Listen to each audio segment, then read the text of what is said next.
আসসালামু আলাইকুম। তো বন্ধুরা, আমি আজকে আসছিলাম হচ্ছে স্মৃতিসৌধে। দাঁড়াও ভাই, তুমি আমার কাছে আসো, তোমার ব্যাস নিচ্ছেন। দাঁড়াও দাঁড়াও, ভয় পাও না, ঠিক আছে? আমি আসছিলাম স্মৃতিসৌধে। তো এই যে ভাইয়াটা আমার কাছে বারবার করে আসতেছে এবং বলতেছে, ভাইয়া আমার কাছে একটা ব্রাশ কিনো। তো আমি তাকে বলতেছি যে ভাই আমার ব্রাশ প্রয়োজন নাই, তারপরেও ভাইয়া বলতেছে ভাই আমার কাছ থেকে দয়া করে একটা ব্রাশ কিনেন। তার তুমি যে ব্রাশ বিক্রি করতেছে, এই ব্রাশগুলো মানে বিক্রি করে মূলত তুমি কি করো? ওষুধ খাই। মানে ওষুধ খাও? এটা কি তোমার ওষুধ নাকি তোমার পরিবারে কারো? আমার ওষুধ। মানে বুঝতে পারছেন, ভাই হচ্ছে নিজে অসুস্থ, তার কথাবার্তা এবং তার চাল চলন দেখে কিন্তু আপনারা বুঝতে পারতেছেন। আমার কাকা আটকে যায়, কোথা করতে যায়, কাকা ব্যাস বিক্রি করে চাকরি করতে পারি না, আমি চাকরি করি, মানুষে খারাপ কাকা কয়, মানে মা আমার মারামারি করে, এই জন্য চাকরি বাদ দিয়ে আমি ব্যবসা করবো। আগে কিসের চাকরি করতাম? প্যান আসে, প্যান্টের কাজ করতাম। হ্যাঁ। তো দেখেন, এই ভাইয়া কিন্তু আগে পূর্বে মানে অনেক জায়গাতে চাকরি বাকরি করতো, কিন্তু তাকে ওইভাবে কেউ চাকরি দিত না, ওইভাবে করে রেসপন্স করতো না। তো একটা জিনিস দেখেন যে এই ভাই এই ব্রাশগুলো মূলত কত টাকা করে বিক্রি করো? 50 টাকা। মানে দুইটা ব্রাশ হচ্ছে 50 টাকা। এই ব্রাশগুলা বিক্রি করে কিন্তু সে তার নিজের পেট চালায়, শুধু কিন্তু পেট চালায় না। দেখেন, আমি বিটা করি না, আমি ব্যবসা করতে চাই, আমি মুখ চাই, আমার চাদর চাই না, আমি ব্যবসা করবো। একটা জিনিস দেখেন, ভাইয়ের কাছ থেকে কিন্তু অনেক কিছু শিখার আছে। ভাই একটা কথা বলতে, ভাইয়া আমি কারো কাছে ভিক্ষা করতে চাই না, আমি কারো কাছে হাত পাততে চাই না। সে মানে সে অসুস্থ, অর্থাৎ সে তার কথাগুলো আটকা যায়, সে ঠিক মতো কথা বলতে পারে না। সে কিন্তু একটা কথাই বলতেছে, ভাই আমি ভিক্ষা করতে চাচ্ছি না, আমি ব্যবসা করতে চাচ্ছি। মানুষ আমাকে চাকরি দেয় না, মানুষ আমাকে নানান ধরনের খারাপ কথা বলে। তো একটা কথা আমি তাদের উদ্দেশ্যে বলবো, আপনারা যারা এই ধরনের মানুষকে নিয়ে নানান ধরনের বাজে মন্তব্য করেন, বাজে কথা বলেন, আপনার কি বিবেকে একটা বড় বাধা দেয় না? মন আল্লাহ তাআলা যদি আপনার দুনিয়াতে একটা হাত ছাড়া একটা পা ছাড়া পাঠাইতো, তাহলে আপনার কেমন লাগতো? তাহলে একটা মানুষ ঠিক মতো কথা বলতে পারে না, তার সমস্যা, তাহলে আপনি কেন তাকে একটা চাকরি থেকে বরখাস্ত করবেন? আপনি কেন তাকে নিয়ে বাজে মন্তব্য করবেন? বা তোমার ফ্যামিলিতে কে কে আছে? আমার আন্টি আছে, বাবা মা বেঁচে আছে?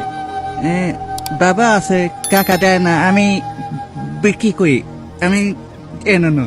আচ্ছা, মানে তোমার ফ্যামিলিতে যাই তোমার বাবা আছে, কিন্তু তোমার বাবা তোমাকে কোনো হেল্প করে না, মানে নিজেরটা বাসাতে বাদ করে দিচ্ছে। তোমার বাবা তোমাকে বাসা থেকে বের করে দেয়। তোমার দেশের বাড়ি কোথায়? চাঁদপুর না, চাঁদপুর। তো দেখেন, আমার এই ভিডিওটা যারা দেখবেন, ভিডিওটা শেয়ার করে দেন এবং ভিডিওটা তার বাবার পর্যন্ত পৌঁছায় দেন। তার বাবা তাকে বাসা থেকে বের করে দিছে। তার বাবা তার মানে তার তোমার এই অবস্থা দেখে কি তোমার বাবা বাসা থেকে বের করে দিছে? এনো কষ্টে আমি ব্যাস বিক্রি করে আমি বড় হতে চাই। আচ্ছা, এখানে থাকো মূলত কোথায়?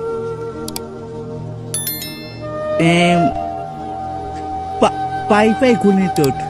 ও আচ্ছা, যাই ও নবীনগরের আশেপাশেই থাকে। তো তুমি কি মোবাইল চালাও? তোমার কোনো মোবাইল নাম্বার আছে? আমার আন্টির নাম্বার আছে। আন্টির নাম্বার? তোমার কাছে এমনি কোনো মোবাইল নাই? আমার বাটুর সেট আছে। আচ্ছা আচ্ছা, বাট তোমার নাম্বার তো আছে। যাই হোক, একটা বিষয় ভাই, আমি যারা আমার ভিডিওটা দেখবেন তাদের উদ্দেশ্যে একটা কথা বলবো। দেখেন ভাই, একটা কথা বারবার করে বলছে, একটা মানুষে বিড়ি কয়া, হ্যাঁ, মানুষে পাক পাক কয়া, হ্যাঁ, টাকা দিব কইছে, বিদেশে কাকা ফোন দেয় না, আমার কাকা দিব কইছে, ফোন দেয় না। দেখেন তার ফ্যামিলি কিন্তু, তার ফ্যামিলিতে কিন্তু সবাই আছে, তার কাকা আছে, তার ফুপি আছে, তার বাবা আছে। মানুষগুলা কিরকম হইতে পারলে যে ভাইয়ের এই অবস্থাতেও ভাইকে মানে বাসা থেকে বের করে দেওয়া হয়েছে। আর সব থেকে একটা জিনিস ভাইকে স্যালুট দিতে হয় যে সে কিন্তু কারো কাছে হাত পাতা না, সে কিন্তু কারো কাছে ভিক্ষা করতেছে না। সে একটা কথা বারবার করে বলতেছে, ভাই আমি কারো কাছে হাত পাতবো না, আমার অবস্থা খারাপ, তাতে কি আমি ভাই ব্যবসা করে খাবো। তো যাই হোক, আপনাদের উদ্দেশ্যে আমি একটা কথা বলবো, আপনারা যারা এই ধরনের মানুষকে রাস্তার পাশে দেখেন, যাদের আর্থিক অবস্থা খারাপ, ভাই এইটা আর্থিক অবস্থা খারাপ, এটা আমার আপনার দোষ না, মহান আল্লাহ তাআলা আমাদেরকে পাঠাইছে। তো এই অবস্থাটা আমার আপনারও হইতে পারতো। তো একটা কথা বলবো, যাদের অর্থ সম্পদ আছে, দেন না, এদের মতো মানুষের পাশে দাঁড়ান না। আপনার 100 টাকা, 200 টাকা, 500 টাকা যদি এদের পিছনে আপনি দান করেন, আপনার কমবে না। একটা কথা মনে রাখবেন, দানের টাকা ঘুরে ফিরে কিন্তু আপনার কাছে আসে। তো সুতরাং এই ধরনের মানুষ যারা আছে, শুধু আমি এই ভাইকে বলছি না, এই ধরনের মানুষ যারা আছে, আপনারা সবাইকে তাদেরকে একটু হেল্প করেন, এদের পাশে গিয়ে দাঁড়ান। কারণ এদের মতো মানুষের যদি আমি আপনি না দেখি, তাহলে দেখবে কি? কারণ মানুষ তো মানুষের জন্য।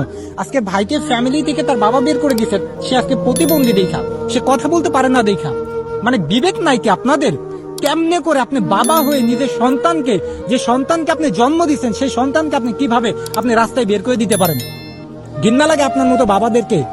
তো যাই হোক, আমার এই ভিডিওটা যারা দেখবেন ভিডিওটা শেয়ার করে দেবেন।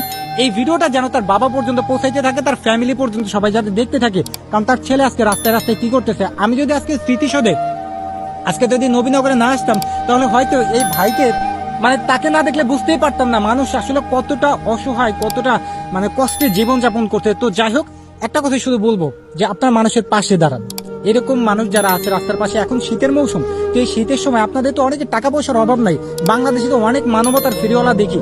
তো সবাই যদি 100, 200, 500, হাজার হাজার টাকা দিয়ে এই সকল মানুষের পেছনে দান, এই সকল মানুষের পাশে দান, তাহলে তো আপনার কমে আসবে না, বরং এই মানুষগুলো ভালো থাকবে এবং আপনি যে এই মানুষগুলোকে উপকার করতেন, মন আল্লাহ তাআলা কিন্তু আপনার প্রতি খুশি হবে। তো যাই হোক, একটা কথা শুধু বলবো, এই সকল মানুষদের মানে এই সকল মানুষদের সাথে একটু আসেন আপনারা, কারণ মানুষ মানুষের জন্য।